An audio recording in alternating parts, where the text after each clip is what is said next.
Praise the lord. ఈరోజు మన వాక్య ధ్యానం కోసం సామెతలు 22వ అధ్యాయం 5వ వచనం ఒకసారి నేను చదువుతున్నాను. ముండ్లును ఉరులును మూర్ఖుల మార్గములో ఉన్నవి, తన్ను కాపాడుకొనివాడు వాటికి దూరముగా ఉండును. యాక్చువల్గా ముండ్లు ఉరులు మూర్ఖుల మార్గంలో ఉంటాయంట. అంటే ఎవరైతే మూర్ఖంగా ఉండకుండా తన్ను తాను కాపాడుకుంటారో ఆ ముండ్ల నుంచి ఊరుల నుండి దూరంగా ఉంటారు. ఇంగ్లీష్లో ఉంటుంది థార్న్స్ అండ్ స్నేర్స్ అని ఉంటుంది. స్నేర్స్ అంటే ఉచ్చు, లేదంటే ఉరులు, లేదంటే ముళ్ళు.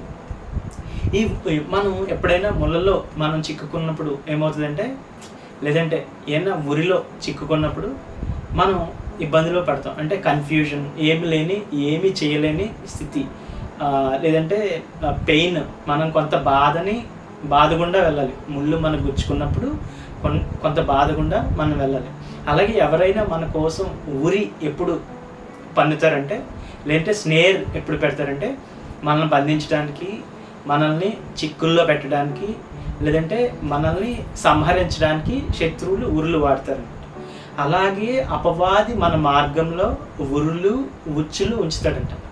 అయితే వాటన్నిటి నుంచి కాపాడుకొని వాడు వాటి నుండి దూరంగా ఉంటాడు. అంటే మనం మూర్ఖంగా వెళ్ళిపోకుండా మన మార్గంలో మనం ఏం చేయాలంటే మనల్ని మనం కాపాడుకోవాలి. అయితే మనల్ని మనం ఎలా కాపాడుకోవాలి అని వాక్యంలో చెప్తుందంటే, ఆయన మాట చేత మన మార్గాలని కాపాడుకోవాలి అని ఉంటుంది. ఒకసారి అదే సామెతలు 24వ అధ్యాయం 12వ వచనం ఒకసారి నేను చదువు. ఈ సంగతి మాకు తెలియదని నీవు అనుకొని ఎడల హృదయములను శోధించువాడు నీ మాటను గ్రహించును గదా.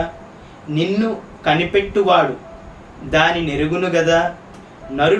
నరులకు వారి పనులను బట్టి ఆయన ప్రతీకారము చేయను.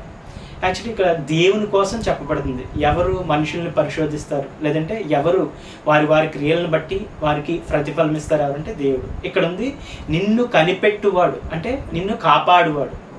అంటే ఎవరు మనల్ని కాపాడగలరు అంటే దేవుడు, లేదంటే ఆయన వాక్యం. ఆయన వాక్యానికి మనుషుల మార్గాల్ని కాపాడగలే శక్తి ఆయన వాక్యానికి మాత్రమే ఉంది. యాకోబు రాసిన పత్రిక 1:21 ఒకసారి చదువుదాం. చూడండి, యాకోబు రాసిన, అందుచేత సమస్త కల్మషమును విర్రవీగుచున్న దుష్టత్వమును మాని లోపల నాటబడి మీ ఆత్మలను రక్షించుటకు శక్తిగల వాక్యమును సాత్వికంతో అంగీకరించి. ఇక్కడ ఏం చెప్తుంది? మన ఆత్మలను రక్షించడానికి శక్తిగల వాక్యం అంట. అంటే మన ఆత్మని ఉరుల నుంచి, లేదంటే ఉచ్చుల నుంచి రక్షించగలిగే శక్తి వాక్యానికి ఉందంట. ఆ పై భాగంలో ఉంది, అందుచేత మీరు కల్మషమును విర్రవీగుచున్న దుష్టత్వాన్ని మాని సాత్వికంతో మీ లోపల నాటబడిన వాక్యాన్ని అంగీకరించమంటాడు. అంటే ప్రతిరోజు మనం విన్న వాక్యాన్ని అంగీకరించాలంటే, అంగీకరించినప్పుడు మన ఆత్మని, లేదంటే మన ప్రాణాలని ఊరిల నుంచి కానీ ఉచ్చుల నుంచి కానీ మన నిర్ణయాల్ని వాక్యం కాపాడుతుంది. మన ప్రాణం అనగా ఏంటంటే మనం తీసుకునే నిర్ణయాలు అనమాట. మనం తీసుకునే మన మార్గంలో, ప్రతిరోజు మన మార్గంలో మనం తీసుకునే నిర్ణయాల్లో ఏ ఉచ్చులు ఉరులు లేకుండా ఉండాలంటే ప్రతి నిర్ణయం కూడా వాక్యాన్ని అంగీకరిస్తూ వాక్య ప్రకారం మనం చేసినప్పుడు ఏ విధమైన ఉచ్చులు, లేదంటే అపవాది మనకి పెట్టిన ఏ విధమైన ఉరుల నుంచి కూడా మనం చిక్కుకొనకుండా మన మార్గం సజావుగా వెళ్తాం. సరే, కళ్ళు మూసుకొని ప్రయత్నం.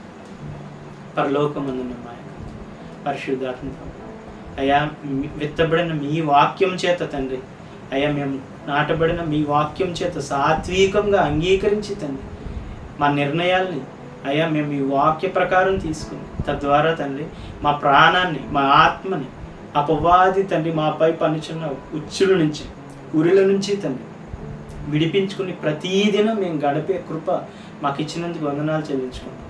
నజరేయుడైన యేసయ్య నామమున అడిగి పొందుకొని ఆమేన్.